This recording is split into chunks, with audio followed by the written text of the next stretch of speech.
1 de João, capítulo 5, versículo 4. O tema da mensagem desta noite é o poder da fé. Vamos falar sobre o poder da fé. Como usar esta fé? Como que a fé produz resultados na vida daquele que crê? Porque uma fé que não produz resultados não tem razão de ser, né? Não tem nenhuma valia. Todos acharam? Então, João escreveu à igreja e ele disse assim: porque todo que é nascido de Deus vence o mundo. Graças a Deus que todo que é nascido de Deus vence o mundo, né? E ele disse: e esta é a vitória que vence o mundo, o nosso jejum. As nossas vigílias, os nossos sacrifícios. Não. Ele disse: a nossa fé. A nossa fé. Vamos orar ao nosso Deus agora, para que Ele possa nos dar compreensão, para que Ele possa nos dar um discernimento perfeito, profundo, para que nós possamos usar esta arma poderosíssima que Deus pôs em nossas vidas, que é a fé. Oremos ao nosso Deus agora. Oremos ao Senhor.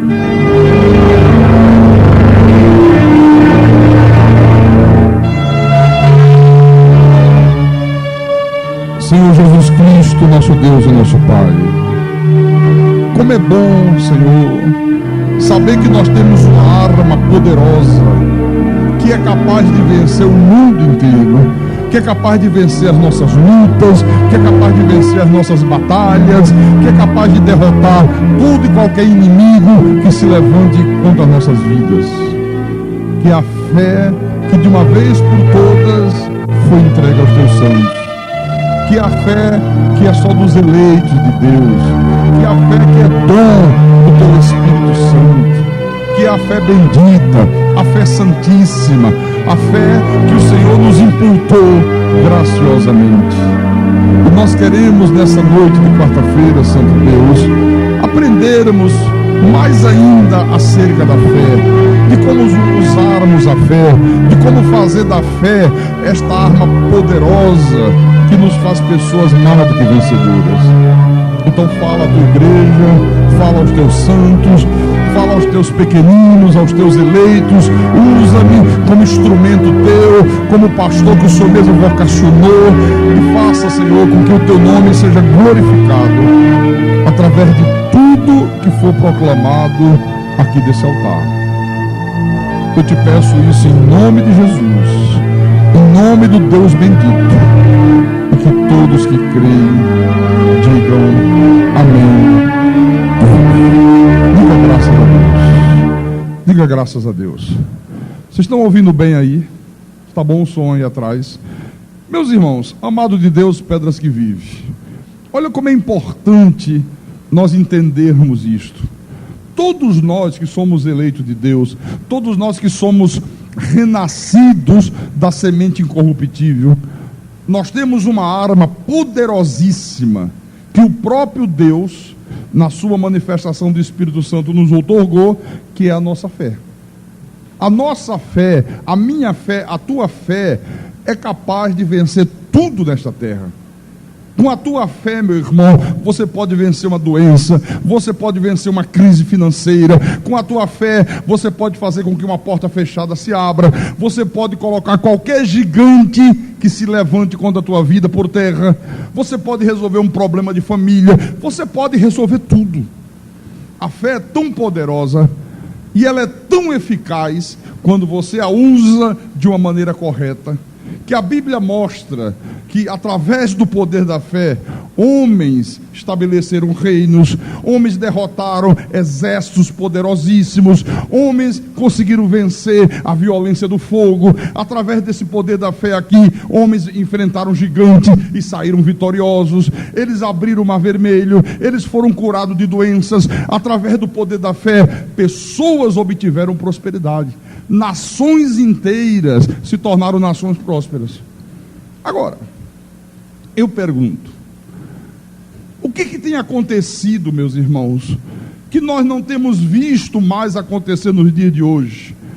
Nós não temos visto mais nos dias de agora este poder da fé funcionar da mesma maneira e com a mesma eficácia que ele funcionava no passado. Porque você lê a Bíblia, você vê coisas grandiosas. Você vê exemplos que nos enchem de regozijo, nos enchem de confiança em Deus. Mas por que nós não temos visto isso ocorrer de uma maneira abundante também nos dias de hoje? Ora, a Bíblia diz que o nosso Deus, Ele é o mesmo ontem, hoje e o será eternamente. Jesus disse assim: tudo é possível aquele que crê. Ora, se Deus é o mesmo, se Ele não muda, se Ele opera com o mesmo poder, com a sua mesma grandeza, se Ele opera com esta mesma eficácia, se tudo é possível aquele que crê, então onde é que está o erro? Onde está o erro que por vezes nós não vemos esta fé funcionar como deveria? Vamos começar a entender um pouquinho disso agora. Vamos abrir a Bíblia na Epístola de Judas. Antes de começar Apocalipse tem Judas, versículo 3 e 4. Judas, há quase 2000 anos atrás, ele se sentiu impulsionado, ele se sentiu empurrado pelo Espírito Santo a escrever à igreja acerca desta fé. E ele disse assim: amados, quando empregava toda a diligência em escrever-vos acerca da nossa comum salvação, foi que me senti obrigado a corresponder-me convosco, exortando-vos a batalhardes diligentemente pela fé, que uma vez por toda foi entregue aos santos. Pois certos indivíduos se introduziram com dissimulação, os quais, desde muito, foram antecipadamente pronunciados para esta condenação, homens ímpios, que transformam em libertinagem a graça de nosso Deus e negam o nosso único, soberano e Senhor Jesus Cristo. Olha só, ele disse: olha, eu pensava em escrever para vocês acerca da nossa comum salvação, e quando eu estava com este pensamento, foi que eu me senti obrigado, o Espírito de Deus me obrigou a mudar o assunto, a mudar o tema da minha epístola, exortando a igreja a batalhar diligentemente pela fé que de uma vez por todas foi entregue a quem? Aos santos. Primeira coisa que eu pergunto: como é que se batalha, meus irmãos, diligentemente pela fé? Baixa um pouquinho aqui o retorno meu, João, para ver se diminui este eco. Como é que se batalha diligentemente pela fé? Você batalha diligentemente pela fé quando você começa a rechaçar tudo aquilo que é contrário à fé. É quando você começa a se esmerar para não fugir desse padrão bíblico da fé. Quando você não aceita na tua vida, né, nenhum padrão de fé fingida. Você não aceita viver uma fé fingida. Então, quando você rechaça o que é contrário à fé, quando você se esforça, se esmera para não fugir do padrão bíblico da fé, quando você se torna uma pessoa que não vive uma fé fingida, mas uma fé genuína, você está batalhando diligentemente pela fé. Ora, a preocupação de Judas nesse tempo aqui tinha uma razão de ser. Por que o Espírito de Deus impeliu Judas, constrangeu Judas a mudar o assunto que ele ia abordar com a igreja, para exortar a igreja a batalhar diligentemente pela fé? Qual era o motivo, qual era a razão que preocupou tanto o Espírito de Deus naquele tempo? Leia o versículo 4 outra vez. Leia de novo. O Espírito Santo vai dizer a causa. Pois certos indivíduos se introduziram com dissimulação. Se introduziram aonde? Na igreja. No ambiente espiritual. Se introduziram no universo do povo de Deus. Com dissimulação, os quais, desde muito, foram antecipadamente pronunciados para esta condenação. Homens ímpios, olha o que era essa gente, viu? Que transformam em libertinagem a graça de nosso Deus e negam o nosso único, soberano e Senhor Jesus Cristo. Irmãos, hoje nós temos visto aí indivíduos que se introduziram com dissimulação, homens ímpios que estão aí caminhando livremente no meio do povo de Deus, no universo espiritual, no âmbito da igreja de Jesus, que transforma em libertinagem a graça de nosso Deus. Por exemplo, me mostre na Bíblia Sagrada, meu irmão, algum homem de Deus, alguma mulher de Deus, algum profeta, algum dos antigos apóstolos, por exemplo, mandando o povo de Deus fazer promessa para um santo. Me mostra aqui na Bíblia, me aponte. Mandando o povo de Deus acender uma vela, mandando o povo de Deus fazer a romaria a um túmulo de um morto, fazer uma fogueira santa, fazer uma corrente de libertação, jogar uma pedra num gigante feito de isopor. O sujeito manda fazer um gigante de isopor, bem grande. Aí diz, agora você pega essa pedra aqui, você vai atirar no gigante. Quando você atirar no gigante, o teu problema está resolvido. E as pessoas ficam atirando pedra em gigante de isopor, crendo que agindo desta forma, Deus vai fazer com que o gigante que está na vida dela seja derrotado. Me mostre na Bíblia isso aqui. Algum dos homens de Deus do passado, induzindo as pessoas a direcionar a fé para uma rosa, para um copo com água, para um vidrinho de óleo, para um pouquinho de sal grosso. Me mostra aqui na Bíblia onde está isso. Ora, você não vai encontrar isto em nenhum lugar das Sagradas Escrituras. Então vem a questão, se isto aqui não foi ensinado no passado, se as pessoas de Deus no passado nunca praticaram esse tipo de coisa, e nós vemos hoje quase que a maioria esmagadora do povo de Deus praticando isso aqui, eu pergunto, de onde é que surgiu esse tipo de coisa? Quem é que introduziu esse tipo de fé falsa, fingida, que não é a fé de Deus, no meio do povo de Deus? Esses mesmos indivíduos aqui, ó. Eles agiram no tempo de Judas e eles continuam agindo nos dias de hoje. Homens ímpios que transformam em libertinagem a graça de nosso Deus. Fazem libertinagem com a graça de Deus. Judas diz que eles também negam o nosso único soberano e Senhor Jesus Cristo. Dizem que o homem tem livre-arbítrio, dizem que Deus tem planos, mas Deus não pode realizar os seus planos se o homem não permitir. Dizem que predestinação é heresia, que predestinação é do diabo, que o diabo está solto, que o diabo tem poder para frustrar os planos de Deus. Outro dia eu estava ouvindo um pastor numa rádio, eu até fiquei rindo dentro do carro. Um desses interior aí que eu ando viajando, e eu sintonizei exatamente na hora que o pregador estava dizendo assim, olha, você tem que ser esperto. Há determinados pedidos, quando é um pedido muito importante, que você deve fazer a Deus só em pensamento. Eu digo, como é que é a história, rapaz? E ele explicou por quê. Porque se você pedir em voz alta, e for um pedido muito importante, o diabo vai ficar vigiando o tempo todo. Quando Deus mandar a bênção, o diabo vai estar lá no meio, pega a tua bênção. É possível uma coisa desta? Isso está estabelecido aí fora, meu irmão. Você está compreendendo? Então, todas essas coisas, irmãos, acabou por desvirtuar a fé. As pessoas não batalharam diligentemente pela fé, elas foram enganadas, e o resultado, que é trágico, e está aí para quem quiser ver, é que hoje o povo de Deus não consegue viver pela fé. O povo de Deus hoje não consegue viver pela fé como os antigos viveram. Não consegue ter a mesma confiança em Deus que os antigos tiveram.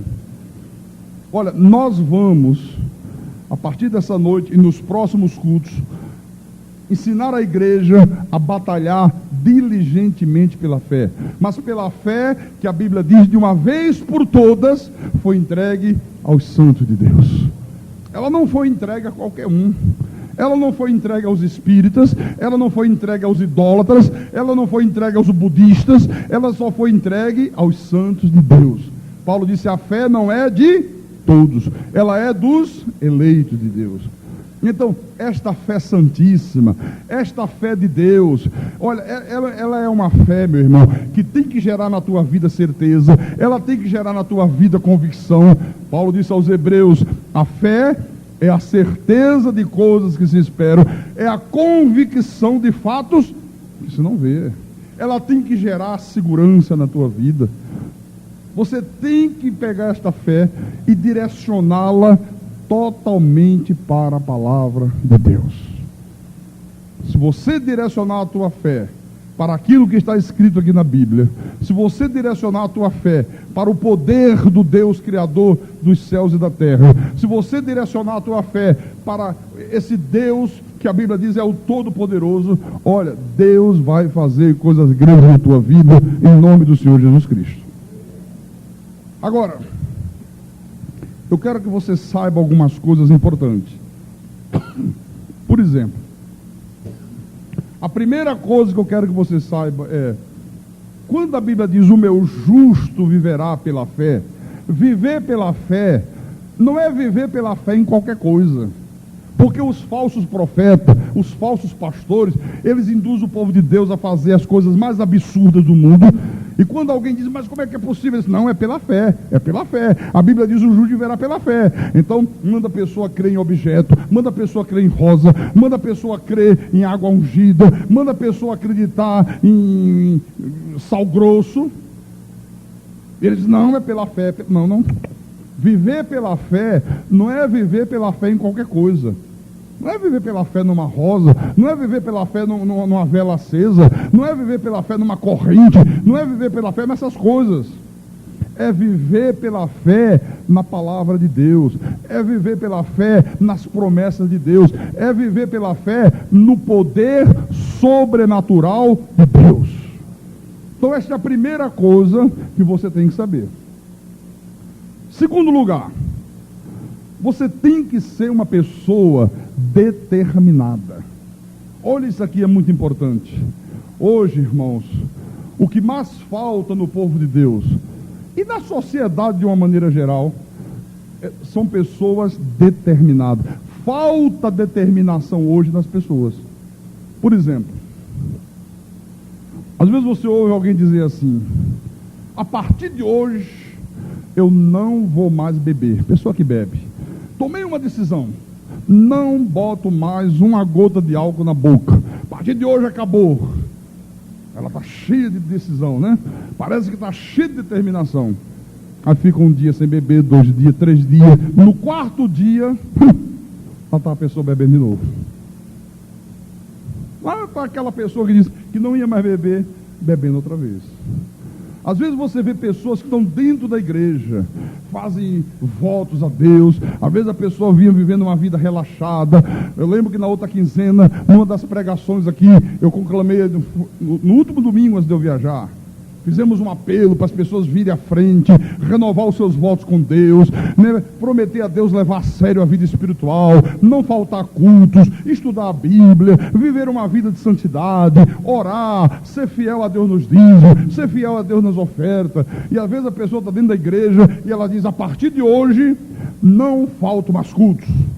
A partir de hoje, quarta-feira à noite eu estou na igreja, domingo de manhã eu vou estar na igreja, domingo à noite eu vou estar na igreja. Passa uma semana, você procura a pessoa, já faltou o culto, já não está mais na igreja. Olha, não pode ser assim, meu irmão.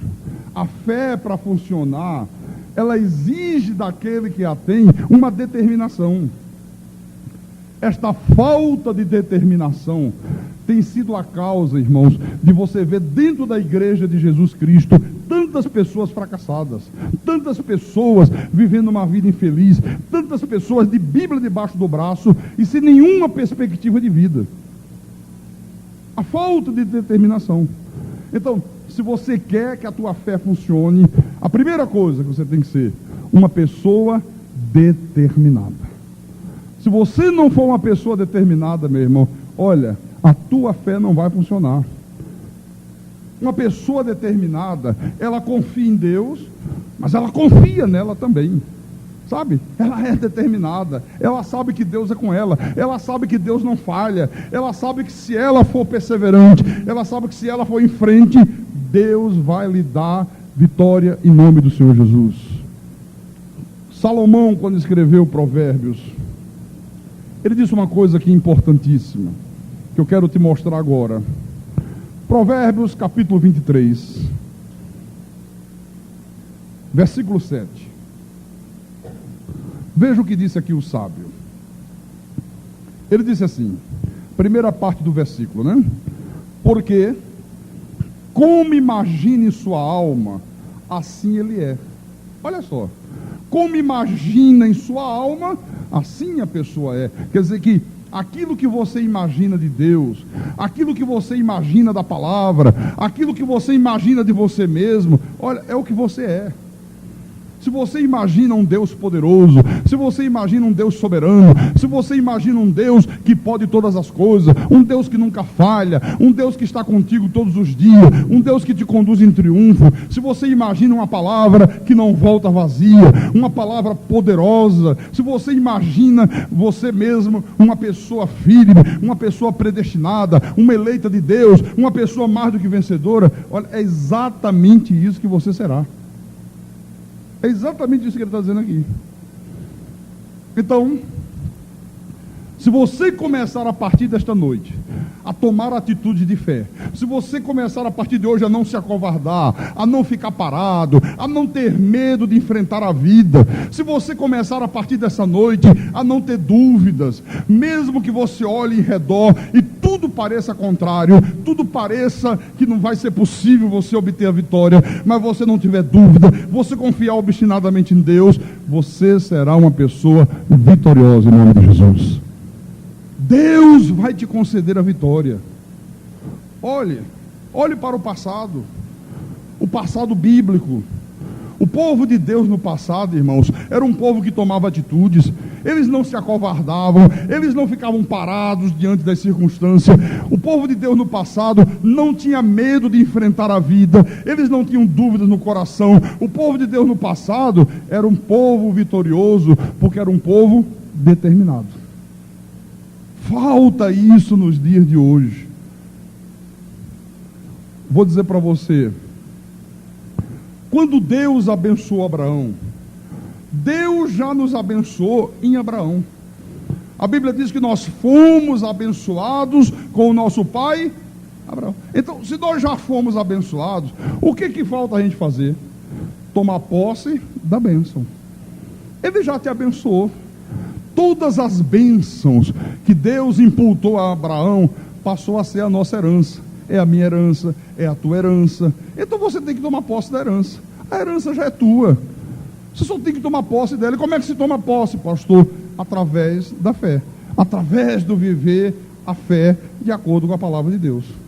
Então, quando Judas diz que Deus mandou ele exortar a igreja a batalhar diligentemente pela fé, o que significa isso? Significa tomar uma atitude de fé. Você tomar uma atitude, irmão, contra tudo aquilo que for contrário à Bíblia. É você tomar uma atitude contra tudo aquilo que for contrário à vida. Às vezes você está vivendo uma vida de problemas, uma vida de doença, de enfermidade. Olha, você tem que tomar uma atitude contra isso aí. Uma situação negativa na tua vida, uma situação angustiante, uma situação que está te trazendo desgosto, sofrimento, está te trazendo infelicidade, você tem que tomar uma atitude firme contra essa situação. Então você começa a perceber que não se batalha pela fé ficando em casa, Não se batalha diligentemente pela fé, fazendo orações silenciosas, para o diabo não pegar a bênção. Não se batalha diligentemente pela fé, fazendo jejum. Não é pedindo para colocar o nome no livro da oração. O povo de Deus é viciado nesta coisa. Falou assim, olha ali tem um livro de oração, qual é o telefone, liga para lá, põe meu nome, põe da minha família, escreve aí o nome, ora por mim, ora por mim, ora por mim. Não, absolutamente não. Deus quer ver você, meu irmão, minha irmã, tomar atitudes que provem de uma maneira inequívoca que você acredita obstinadamente que Deus vai te dar a vitória sobre aquela situação que você está enfrentando. É isso que Deus quer. Atitudes firmes e determinadas. Amém? Firme e determinado. Por isso que eu digo para a igreja, e queria que você entendesse isso aqui de uma vez por todas. Olha, a principal virtude que o cristão tem que possuir, para que ele possa ser uma pessoa vitoriosa, para que ele possa derrotar os seus inimigos, para que ele possa conquistar as suas grandes lutas, suas grandes vitórias, para que ele possa tomar posse da sua herança, não é a inteligência. Por que não é inteligência, pastor? Olha, porque tem muita gente que tem uma inteligência extraordinária e está no fundo do poço, e está aí fora gemendo, e está aí fora vivendo uma vida fracassada. A principal virtude também não é o conhecimento. Por quê, pastor? Porque eu conheço muita gente, não são poucas não, que tem um conhecimento tremendo da Bíblia. Olha, conhece a Bíblia, irmão Oliveira, de Gênesis a Apocalipse. Conhece o pacto da graça de Deus. Olha, conhece tudo, conhece os versículos decorados. E apesar do tremendo conhecimento que tem, continua no fundo do poço. Não são pessoas vitoriosas, não são pessoas que têm visto a glória de Deus se manifestar em favor deles. Pastor Carlos Magno, se não é inteligência, se não é o conhecimento profundo apenas que resolve, então qual é a principal virtude que o cristão tem que ter para que ele possa ser uma pessoa vencedora? Qual é a principal virtude, pastor? A principal virtude chama-se vontade, determinação. Veja que a maioria das pessoas, irmãos, elas começam alguma coisa na vida e param no meio do caminho. Você já observou isso? Eu já disse aqui à igreja, há uma pesquisa que diz que as pessoas passam no vestibular, determinado número de pessoas, com 2 anos de faculdade, 50% já desistiram da faculdade, pararam no meio do caminho. No 3º ano de faculdade, 75% desistiu. Quando vai chegar no final do curso, olha, um percentual desse tamanhinho é que consegue o diploma. O restante, por falta de vontade, por falta de determinação, pararam no meio do caminho. Nós temos um exemplo maravilhoso do nosso presidente da República, Luiz Inácio Lula da Silva.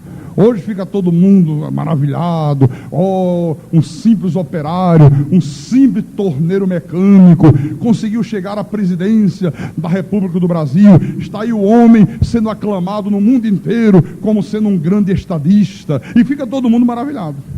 Mas as pessoas se esquecem que até ele conseguir esta vitória, até ele galgar o posto do maior mandatário da nação, este homem sofreu 3 derrotas seguidas. Ele perdeu 3 eleições. Este homem foi humilhado. Os seus adversários zombavam dele porque ele não tinha diploma, porque ele não tinha um curso superior. Olha, e este homem aguentou firme. Este homem foi determinado. Este homem tinha uma vontade de ser presidente do Brasil. Ele estava determinado que um dia ele ia dirigir os destinos dessa nação. Por isso ele chegou lá. Não se abateu, não desanimou, não ficou de cabeça baixa.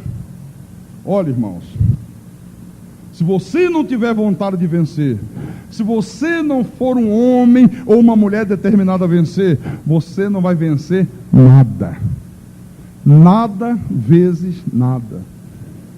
Se você é uma pessoa que está aqui nessa noite, que no teu passado já começou alguma coisa e você parou no meio do caminho, já desistiu, se você já perdeu o ânimo de continuar lutando, se você já se acomodou diante dos fracassos que você já teve na vida, olha, esta série de mensagens que o pastor vai trazer à igreja nesses próximos cultos vai despertar você para uma nova atitude de vida. Mas vai despertar você mesmo, creia nisso. Olha, vai dar uma sacudida geral na igreja. Vai fazer você despertar desse sono espiritual. Eu sou um exemplo disso. Você quer ver uma coisa? Olha, eu sou um pastor da graça de Deus. O que me faz levar esta palavra da graça de Deus adiante, o que me faz até o dia de hoje proclamar este evangelho, fazer esta igreja ter as suas portas abertas aqui, ter as suas portas abertas em Prazeiro, ter as suas portas abertas lá no estado do Ceará, é porque eu sou um homem que tenho vontade de pregar a verdade de Deus. Eu sou um pastor que tem uma determinação violenta. Olha, nada nem ninguém nesta terra é capaz de fazer eu recuar, de fazer a obra do Pai. Nenhuma circunstância adversa, nenhum inimigo que se levante, nenhum problema, nenhuma dificuldade é capaz de me tirar o ânimo. Por quê? Por que não tira? Porque eu tenho vontade de fazer. Eu tenho uma determinação. E esta vontade, esta determinação é que faz com que eu vá sempre em frente. Amém? Em Efésios, Paulo disse uma coisa aqui preciosa. Efésios capítulo 1,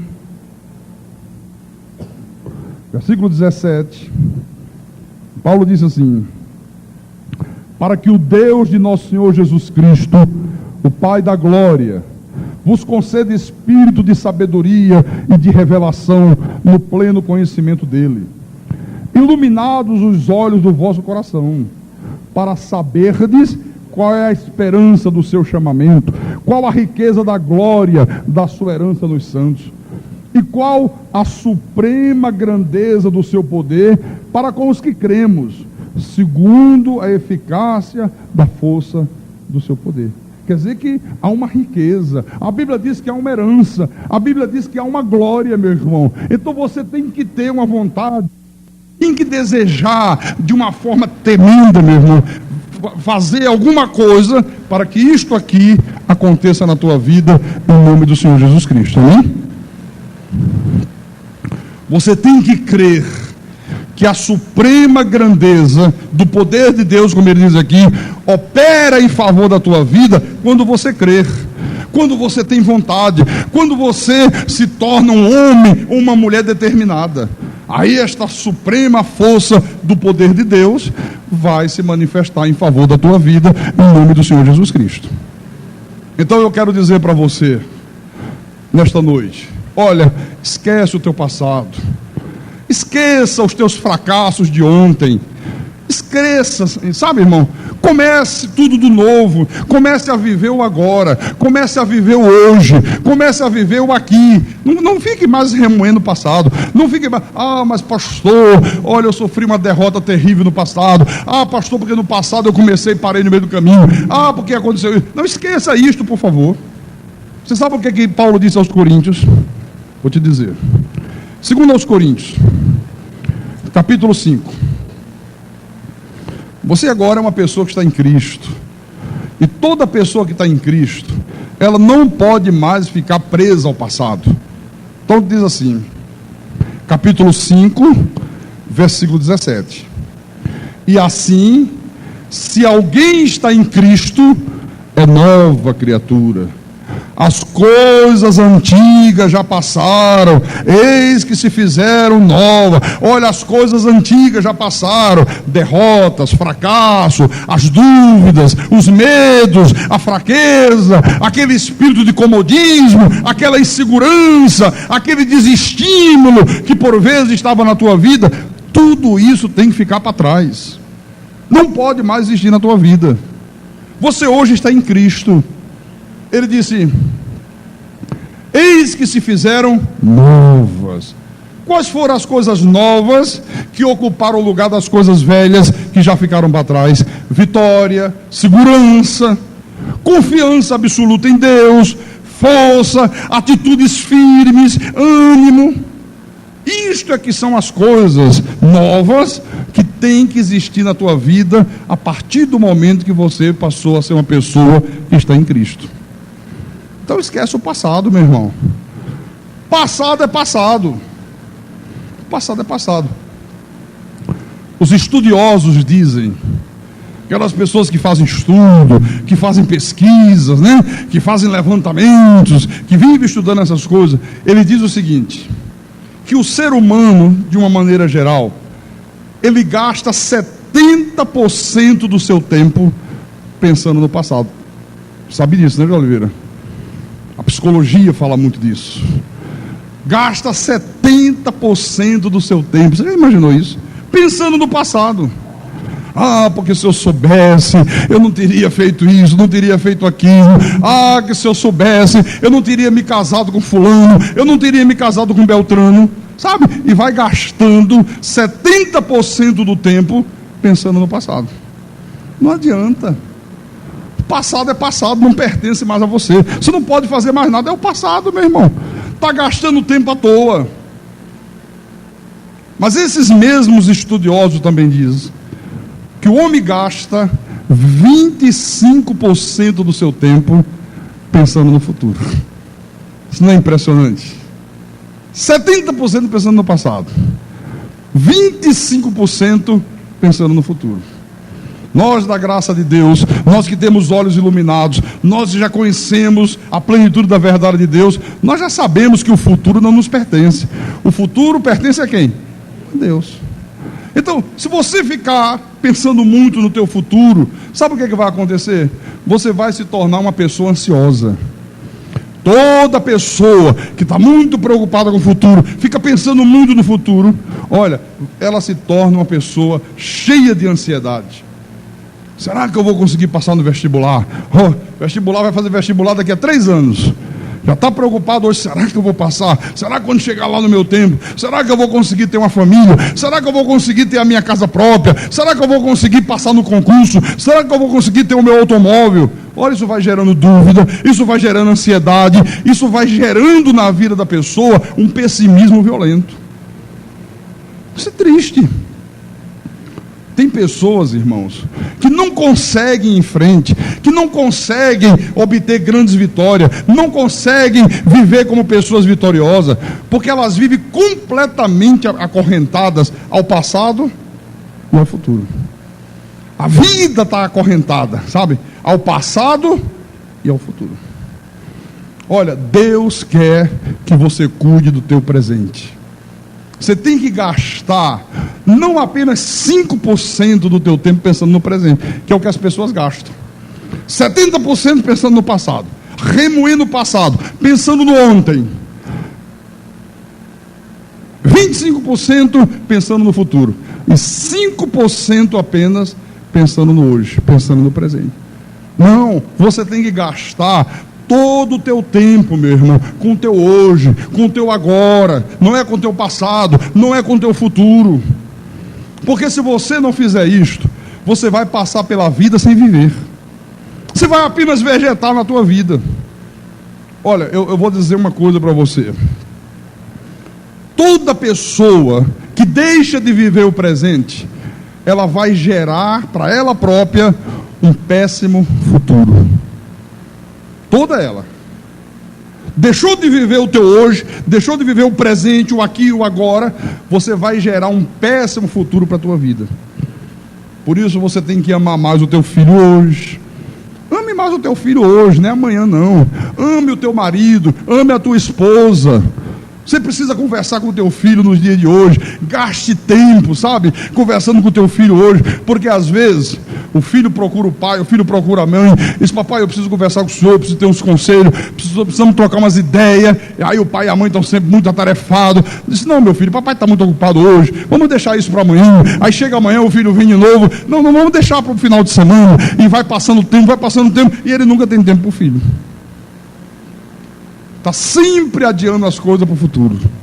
Não vive o presente. Por isso você vê pais que hoje já são pessoas idosas, às vezes sozinhos, abandonados.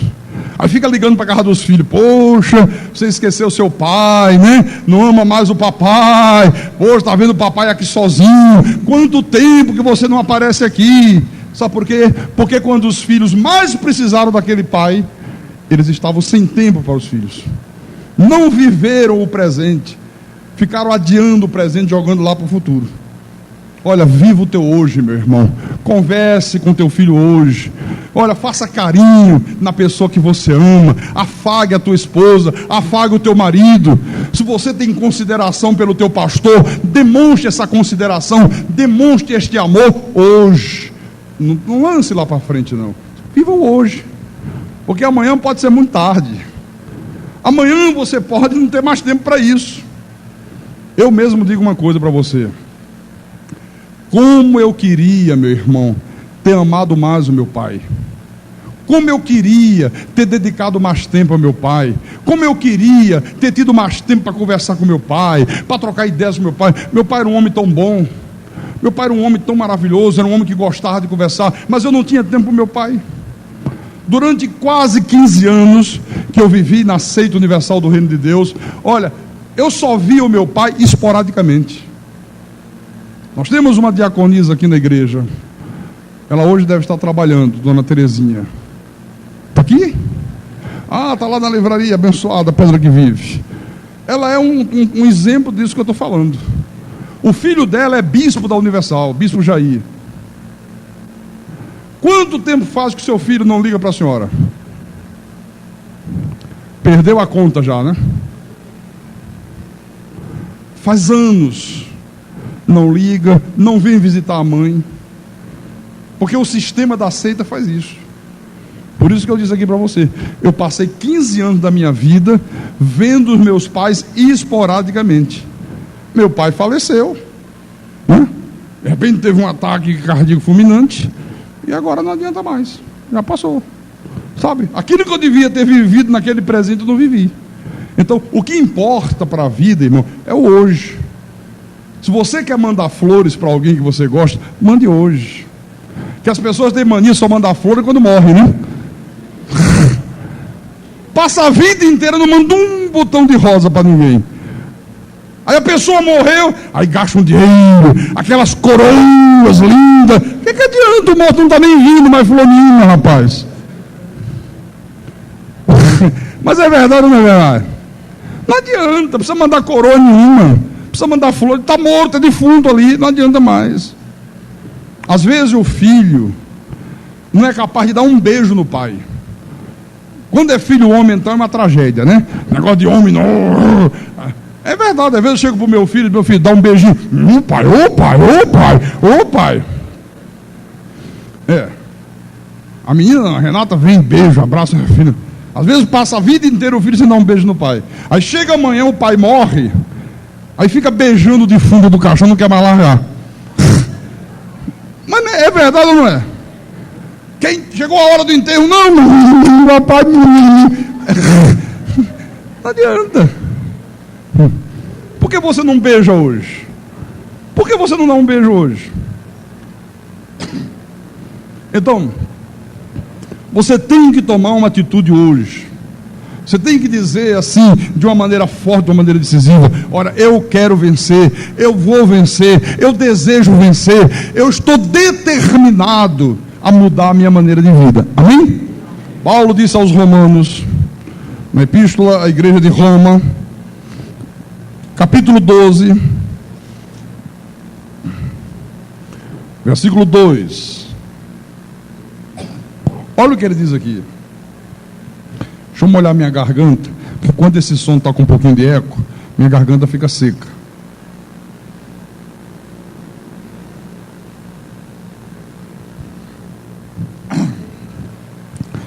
Vamos lá, versículo 2. E não vos conformeis com este século, mas transformai-vos pela renovação da vossa mente, para que experimenteis qual seja a boa, agradável e perfeita vontade de Deus. Qual é a primeira coisa que eu tenho que fazer para que eu possa experimentar a boa, perfeita e agradável vontade de Deus?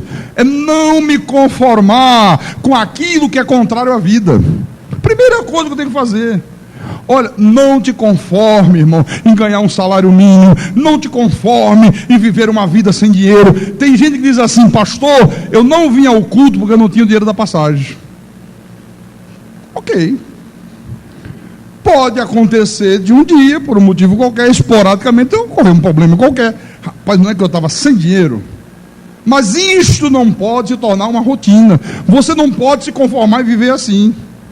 Não se conforme em viver a tua vida sem dinheiro. Não se conforme em viver apenas de uma aposentadoria miserável, de uma aposentadoria mesquinha. Por favor, não te conforme, diz a Bíblia. Se você se conforma, você está morrendo para a vida. Você está morrendo para os teus sonhos. Olha, não se torne uma pessoa religiosa, por favor. Nós não somos religiosos, nós somos cristãos. Porque o religioso, ele se conforma com tudo. O religioso está vivendo uma vida miserável e ele diz assim: é a vontade de Deus, né? Fazer o quê? Não tenho nem o que comer, pastor, mas estou tranquilo, sabe? Eu sei que é a vontade de Deus para a minha vida. Vontade de Deus que você não tem o que comer, rapaz? Que conversa de vontade de Deus é esta? Isto é a vontade do diabo. Não, pastor, eu estou na miséria porque essa é a vontade do Pai. A vontade do Pai, a vontade do Pai. Nunca, nunca, nunca, nunca. Não, Deus não tem esta vontade, não. Então, em nome do Senhor Jesus Cristo, olha, eu pergunto: o que você deseja para a tua vida hoje? O que você deseja para a vida do teu filho? O que você deseja hoje para os teus negócios, para a tua vida financeira, para a tua vida profissional? O que você deseja hoje para a tua família? Aquilo que você desejar, você tem que ter uma vontade, você tem que ter um desejo grande, você tem que estar absolutamente determinado em fazer alguma coisa para que esse desejo se materialize na tua vida, no nome do Senhor Jesus Cristo. Amém? Em 2 de Pedro, se não tiver esse desejo, não adianta. 2 de Pedro, capítulo 1, versículo 3. Olha o que diz aqui: visto como, pelo seu divino poder, nos têm sido doadas todas as coisas que conduzem à vida e à piedade. Quer dizer que todas as coisas que conduzem à vida e à piedade já nos foram o quê? Doadas. Pelo conhecimento completo daquele que nos chamou para a sua própria glória e virtude. Olha, nós fomos chamados, irmão, para a sua própria glória e virtude, está aqui escrito. Não foi para viver uma vida miserável, não foi para viver passando fome, não foi para viver uma vida de fracasso, não foi para viver uma vida sem perspectivas de um bom amanhã. O problema maior, sabe o que é? É que como o diabo, ele sabe que ele não pode mais tirar a tua salvação. Então ele usa pessoas, ele usa os seus agentes, ele usa os seus ministros para procurar desencorajar você, para procurar desestimular você, para procurar fazer você ficar de cabeça para baixo, para procurar fazer com que você não tenha mais vontade de ir em frente, não tenha mais vontade de vencer, não tenha mais vontade de conquistar as suas vitórias. Olha, você só vai ter um futuro glorioso, meu irmão, se você viver intensamente o teu hoje. Se você não viver o teu hoje intensamente, não vai ter futuro glorioso nenhum. Pastor, e o que eu tenho que fazer, pastor Carlos Magno, para viver intensamente o meu hoje? Você tem que ter vontade, você tem que ter determinação. Eu lembro da minha mãe. Minha mãe não era nem uma pessoa religiosa, mas era uma pessoa cheia de vontade e cheia de determinação. Nós fomos uma família rica. Meu pai tinha muitos bens, vivíamos uma vida nababesca. Meu pai tinha muitos imóveis, muitos automóveis, o dinheiro. Eu estudava nos melhores colégios, mas meu pai, como nunca quis saber de Deus, sempre viveu uma vida desregrada, sempre viveu uma vida de iniquidade. Foi se envolvendo com coisas, com prostituição, com bebida, com farra, com isso, com aquilo, com amigos, e começou a perder tudo. Mas perdeu tudo. Ficou de tanga, como se diz. E eu lembro que nesta época, eu devia ter meus 10 anos, 12 anos de idade, aproximadamente por aí. Nós morávamos em Natal, capital do Rio Grande do Norte. E eu lembro como se fosse hoje. Meu pai ficou prostrado, meu pai ficou completamente derrotado, e minha mãe disse: não, vou fazer alguma coisa, vamos manter a casa. E ela começou a fabricar bolos. Durante 3 anos, minha mãe manteve toda a família, meu pai sem fazer nada, fazendo bolo em casa. Fazia bolo, vendia para os vizinhos, vendia nas cantinas, vendia aquilo, vendia acolá. Depois não deu mais, nós fomos para São Paulo. Chegou em São Paulo, meu pai abandonou a casa, foi embora, não aguentou o tranco. Minha mãe disse: vamos para o Rio de Janeiro, vamos para o Rio de Janeiro. E lá se foi minha mãe com 6 filhos nas costas. E ela disse: não deixo. As minhas tias, irmãs dela, diziam: manda um para cá, manda o outro para ali, manda lá, até atrás. Ela disse: não, onde eu estiver, meus filhos vão estar comigo. E aonde eu estiver, Deus vai me dar força para que eu possa criá-los, eu possa alimentá-los. Que determinação, que vontade, hein? Eu lembro da minha mãe puxando o carrinho de Yakult no meio da rua do Rio de Janeiro, entregando Yakult de casa em casa. Olha, ela criou os 6 filhos. Vontade, determinação. Irmãos, a pessoa que não faz nada na vida, ela também não é nada na vida. Não faz nada, então você não é nada. Esta é uma verdade. Olha, eu sinto prazer quando as pessoas vêm falar comigo e elas dão um testemunho, sabe, de que estão fazendo alguma coisa. A irmã me procurou, Fortaleza, assim: pastor Carlos Magno, olha, pastor, eu ouvi, o senhor pregou aqui na igreja, eu absorvi a palavra, eu recebi a palavra na minha mente, desceu para o meu coração, e eu disse: não, eu vou vencer, eu vou fazer isso que Deus falou através do pastor, eu não vou me conformar, eu não vou mais aceitar viver esta vida que eu tenho vivido. Ela disse: pastor, o senhor lembra que eu disse ao senhor que eu vivia de um salário mínimo? O senhor lembra que eu falei que às vezes eu não podia vir a todos os cultos da igreja, porque o dinheiro não dava? Transporte é caro. Ela disse: olha, pastor Carlos Magno, eu comecei a fazer salgados, eu comecei a fazer pastel, eu comecei a fazer um bolinho, eu comecei a vender para os meus vizinhos, eu comecei a ir nas lanchonetes. Vocês querem, olha, eu faço bolinho, eu faço isso, eu faço aquilo. As lanchonetes começaram a me comprar. Pastor, hoje eu estou com uma freguesia, eu estou ganhando no mínimo R$1.000 por mês. Aleluia. Olha como isso me faz bem, meu irmão. A pessoa dá um testemunho de que está fazendo alguma coisa, de que tomou uma atitude, de que teve vontade realmente, teve determinação de dar a volta por cima. Porque, meu irmão, olha, você pode tudo através da tua fé. Nós sabemos disso, tudo é possível aquele que crê, mas você tem que agir, você tem que tomar atitude, você tem que ser um homem determinado, uma mulher determinada. Você tem que ser uma pessoa capaz de se olhar no espelho assim e sentir orgulho de você. Os teus filhos têm que sentir orgulho de você. A tua esposa, meu irmão, tem que olhar para você e sentir orgulho do homem que você é. O teu marido, meu irmão, tem que olhar para você e sentir orgulho de você. Porque se você não produz nada, você não vai ter nada também. Se você não é capaz de produzir coisa nenhuma, você também não vai ter coisa nenhuma.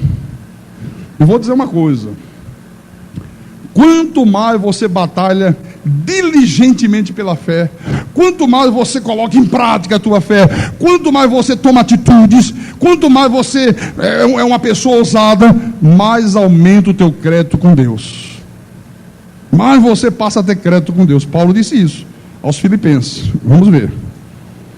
Olha como Paulo falou sobre isto. Filipenses 4, versículo 17.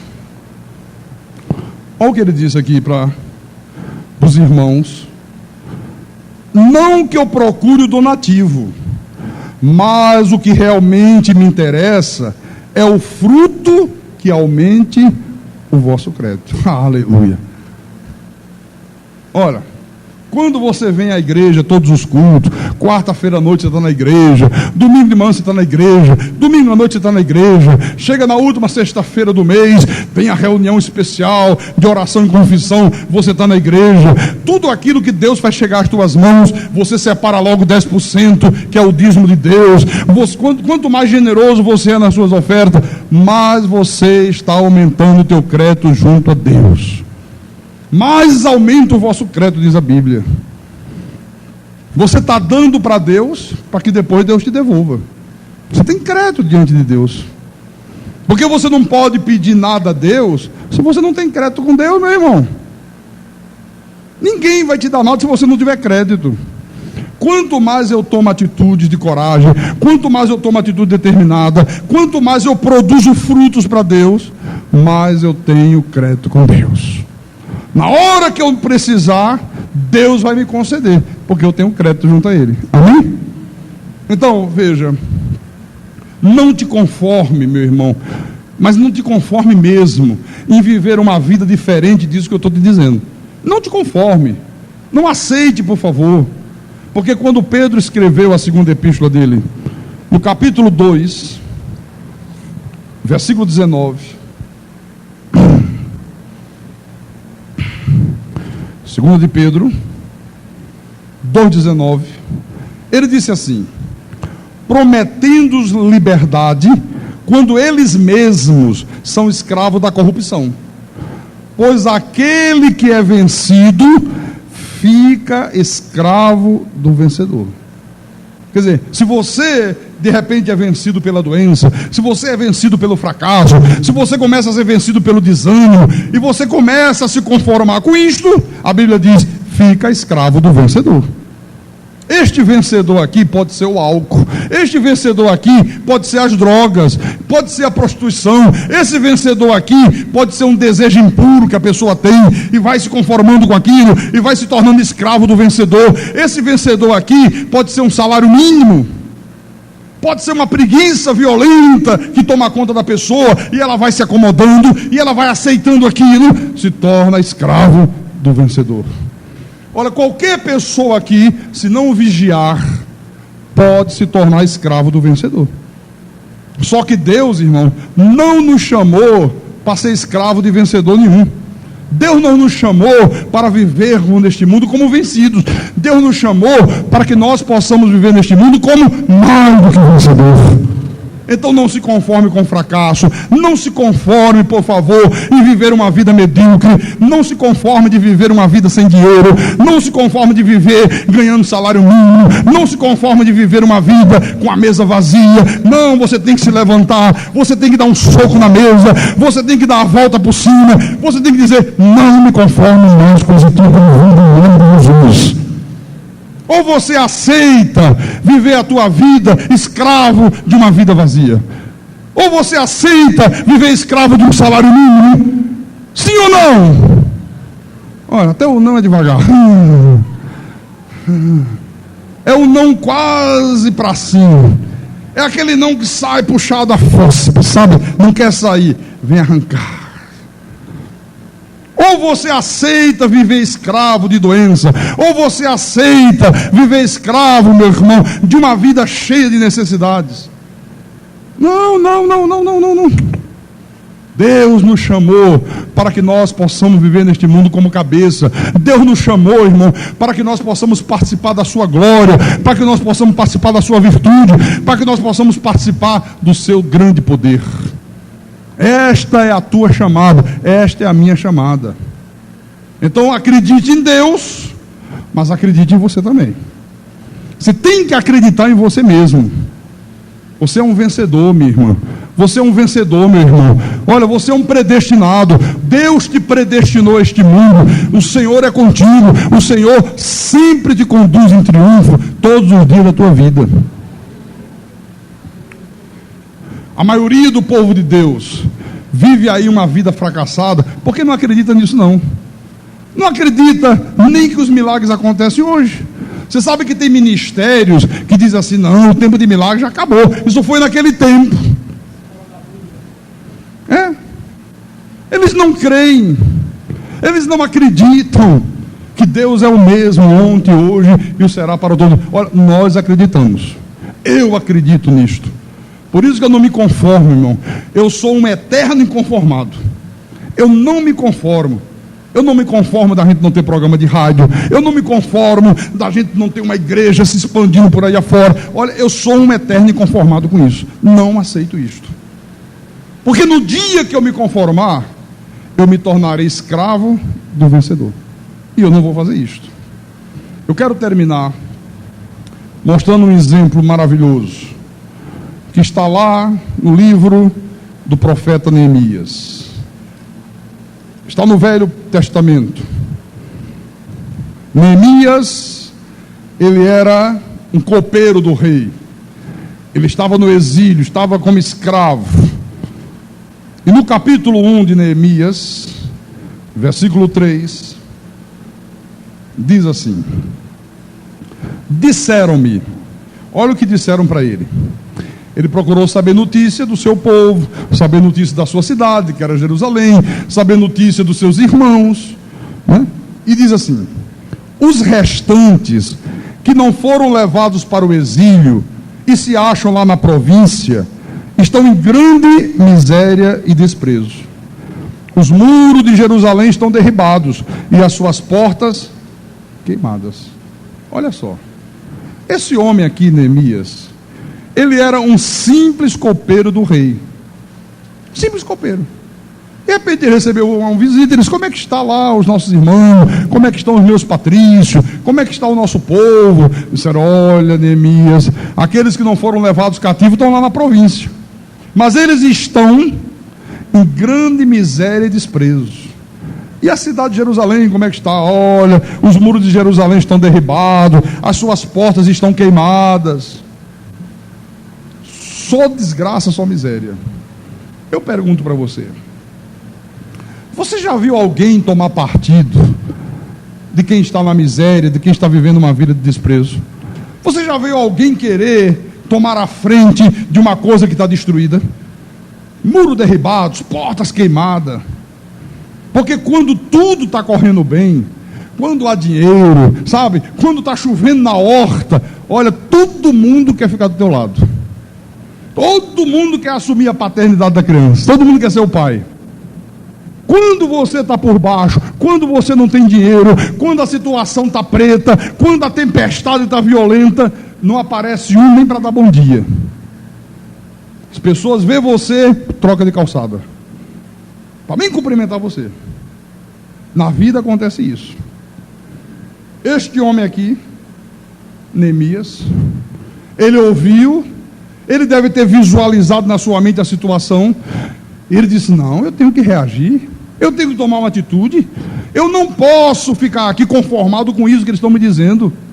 Olha, você tem que reagir também, meu irmão. Você não pode se conformar com essa vida que você está vivendo. Você que está desempregado, você que ganha salário mínimo, você que às vezes não vem ao culto da igreja porque diz que não tem dinheiro da passagem. Reaja, meu irmão.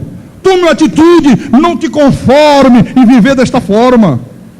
Este homem aqui, ele passou a ter uma vontade grande dentro do seu coração de mudar aquela situação. Ele disse: olha, todo mundo pode achar que é loucura, eu sou apenas um simples copeiro, mas eu creio que através de mim Deus pode mudar tudo isto aqui. Não, pode dizer que eu estou louco, pode dizer que eu não tenho condições, pode dizer que eu estou vivendo uma utopia, mas eu creio que eu posso mudar essa situação. Havia portas queimadas, havia desprezo, havia miséria. Todo o povo judeu completamente vencido. A nação de Israel vencida. Olha aqui. Um homem simples, um homem sem diploma de curso superior, um homem que não tinha recursos financeiros. Ele era um simples copeiro do rei. A única coisa que esse homem fazia era servir o rei. O copeiro tinha que servir. Quando o rei tinha que beber o vinho, primeiro botava num copo e o copeiro bebia primeiro. Porque se tivesse veneno, o copeiro bebia. E o rei se safava. Depois que ele bebia, não acontecia nada. O rei: agora pode servir para mim no outro copo. Ele servia para ele. Um homem que não entendia de informática, um homem que não entendia de estratégia militar, de estratégia de guerra, mas um homem que vivia pela fé na palavra de Deus. Havia desprezo, havia miséria. Todo o povo judeu completamente vencido. A nação de Israel vencida. Olha aqui. Um homem simples, um homem sem diploma de curso superior, um homem que não tinha recursos financeiros. Ele era um simples copeiro do rei. A única coisa que esse homem fazia era servir o rei. O copeiro tinha que servir, quando o rei tinha que beber o vinho, primeiro botava num copo, e o copeiro bebia primeiro, porque se tivesse veneno, o copeiro e o rei se safava. Depois que ele bebia, não acontecia nada, o rei, agora pode servir para mim no outro copo, ele servia para ele. Um homem que não entendia de informática, um homem que não entendia de estratégia militar, de estratégia de guerra, mas um homem que vivia pela fé na palavra de Deus. Este homem aqui sabia que o Deus que ele servia era o Deus das coisas impossíveis. Por isso que ele não se conformou, por isso que ele disse: eu não aceito isso, eu não me conformo com isso, não é possível que permaneça desta maneira. No versículo 11, diz assim: ah, Senhor, estejam, pois, atentos teus ouvidos à oração do teu servo e a dos teus servos que se agradam de temer o teu nome. Concede que seja bem sucedido hoje o teu servo e dá-lhe mercê perante este homem. Nesse tempo eu era copeiro do rei. Ele disse: ah, Senhor Deus, que o rei possa me ver com bons olhos. Faça possível que o rei aceite a minha proposta. Faça possível com que este rei aí se torne sensível ao meu dilema, à minha situação. No capítulo 2, versículo 1: no mês de Nisan, no ano 20º do rei Artaxerxes, uma vez posto o vinho diante dele, eu o tomei para oferecer e o dei. Ora, eu nunca antes estivera triste diante dele. O rei me disse: por que está triste o teu rosto, se não estás doente? Tem de ser tristeza do coração. Então temi sobremaneira e lhe respondi: viva o rei para sempre. Como não estaria triste o meu rosto, se a cidade onde estão os sepulcros do meu pai está assolada e tem as portas consumidas pelo fogo? Disse-me o rei: que me pedes agora? Então orei ao Deus dos céus e disse ao rei: se é do agrado do rei, e se o teu servo achar mercê em tua presença, peço-te que me envies ajudar a cidade dos sepulcros do meu pai, para que eu a reedifique. Ele disse: rei, se o povo lá está numa miséria tremenda, se Jerusalém está no opróbrio, ele disse: olha, rei, eu não me conformo com isto, eu não me conformo com essa situação. Ele estava dizendo: nós somos de Deus, nós temos um Deus tremendo, nós temos um Deus poderoso, nós não poderemos aceitar isto aqui. Quer dizer que Neemias era um homem inconformado com o fracasso. E vou dizer, aprenda isso: toda pessoa que quer vencer, ela tem que ser uma pessoa inconformada com uma situação adversa. Eu não me conformo de ganhar salário mínimo, mas não me conformo mesmo, não, mas está todo mundo, não quero saber de todo mundo, eu vou fazer alguma coisa, eu não vou viver a minha vida com salário mínimo, nem que a vaca tussa. Sabe, aquele inconformismo. Você não me conforma com isso. Eu não me conformo com essa situação. Eu não me conformo de não poder dar uma oferta na igreja. Eu não me conformo de não poder estar nos cultos, porque às vezes me falta o dinheiro da passagem. Ela diz: eu não posso aceitar isto. Olha, esta pessoa que passa a ter esse espírito de inconformismo, esta vai se tornar uma pessoa vitoriosa, porque ela não se acomoda, porque ela não aceita o fracasso. Agora, toda pessoa que almeja vencer na vida, ela tem que enfrentar a oposição. Você vê Neemias inconformado: não aceito, não posso aceitar isto, não posso aceitar ver minha cidade desta maneira, não posso aceitar ver minha família no opróbrio, eu não posso aceitar a minha mesa sem o pão de cada dia, eu não posso aceitar essa situação.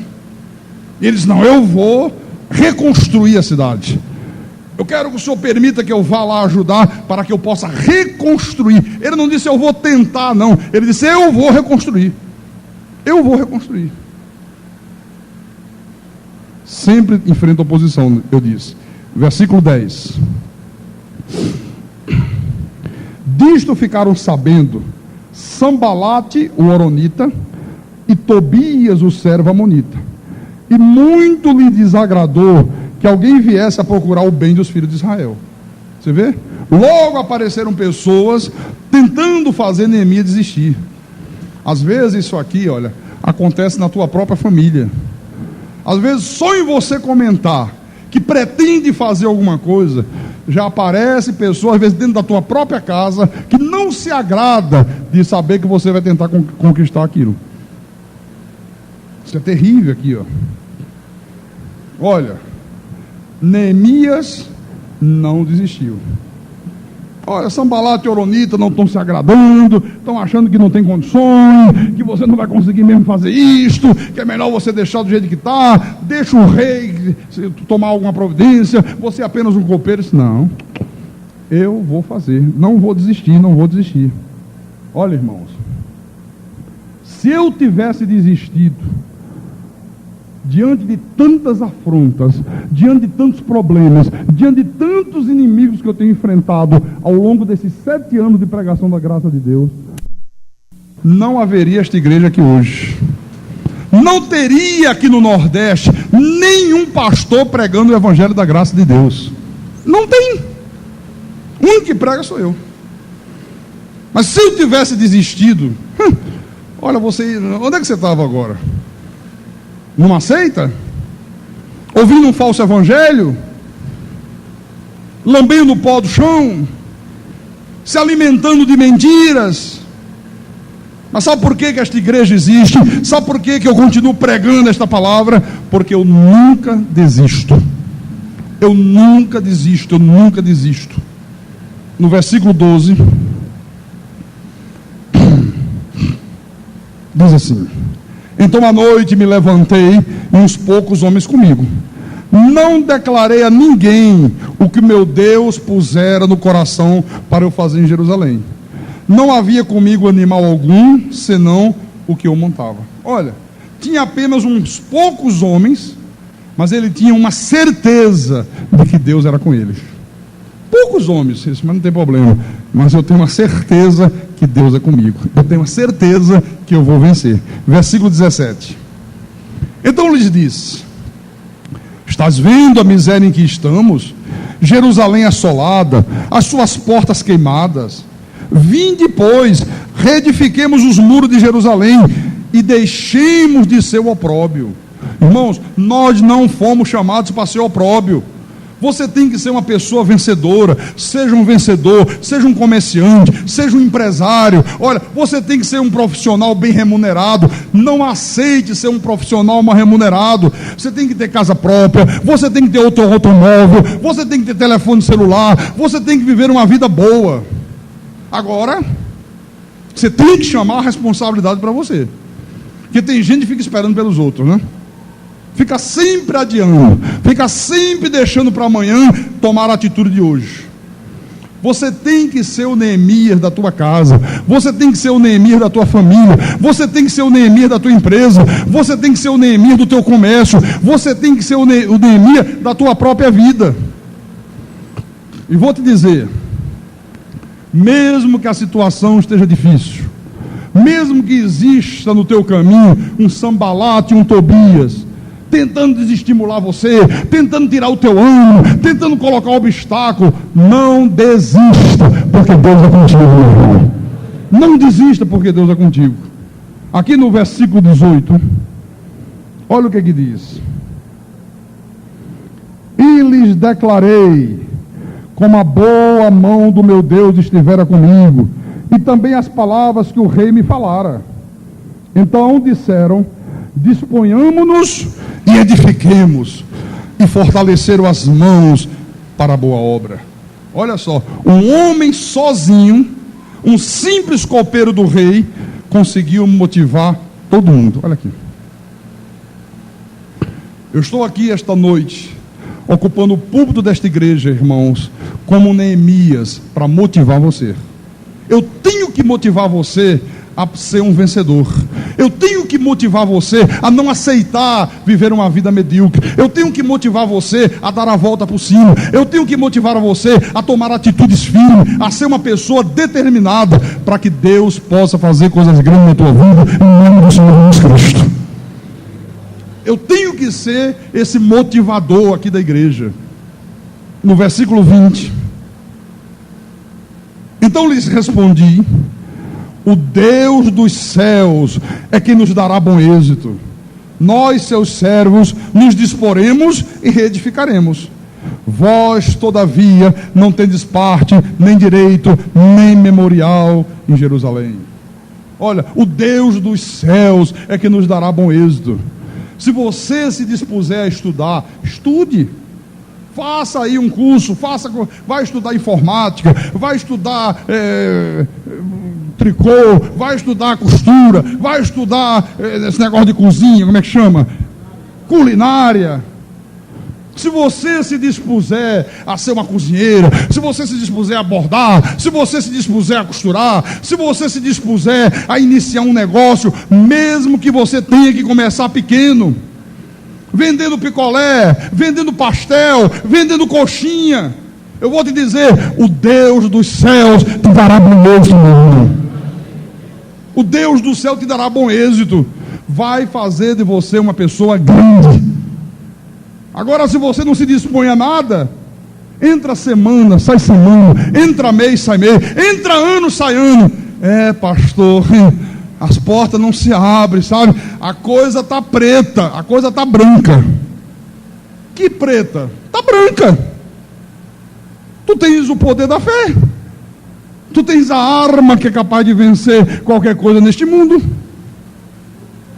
Está compreendendo? Se não tomar atitudes, o Deus do céu não será contigo. Olha, quando uma pessoa toma atitude, irmão, quando uma pessoa tem determinação, quando uma pessoa tem vontade realmente de vencer, Deus começa a abrir todas as portas para a vida daquela pessoa. O Deus dos céus te dará bom êxito. Eu conheço jovens aqui na igreja, 7 anos que eu prego a graça de Deus aqui. 7 anos desempregados. Jovens. 7 anos sem ganhar 1 centavo. Entendeu? Esperando cair do céu. A situação está preta. No outro ano, como é que está, irmão?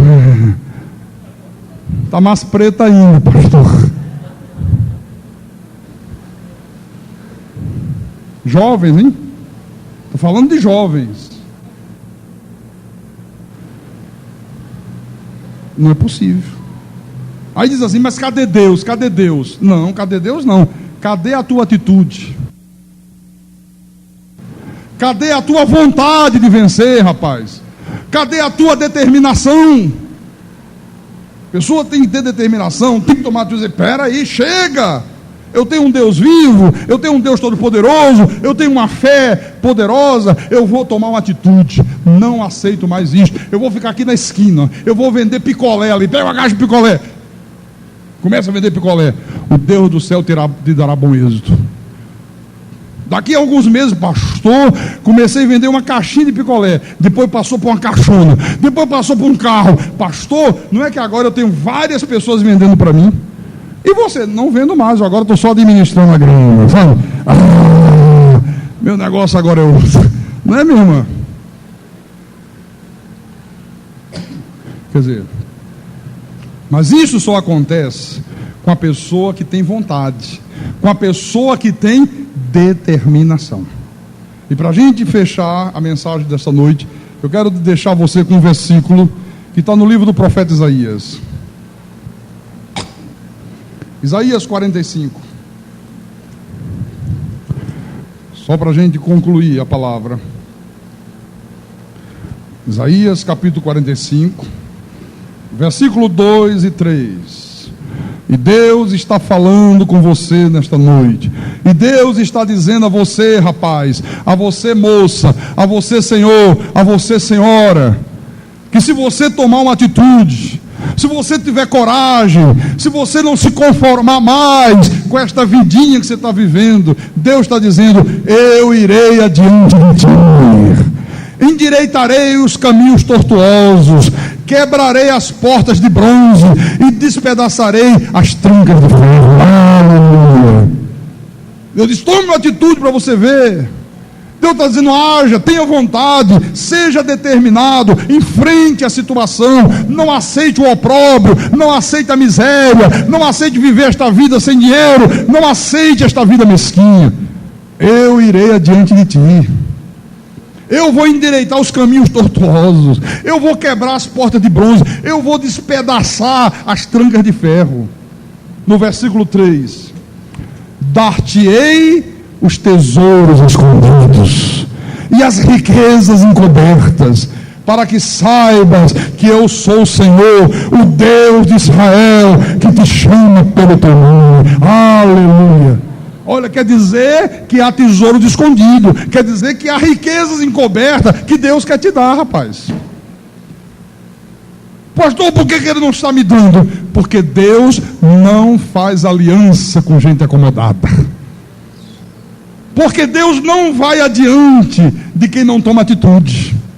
Deus não vai adiante do homem, de uma mulher que não tem uma vontade, que não tem uma determinação de ser realmente um vitorioso na vida.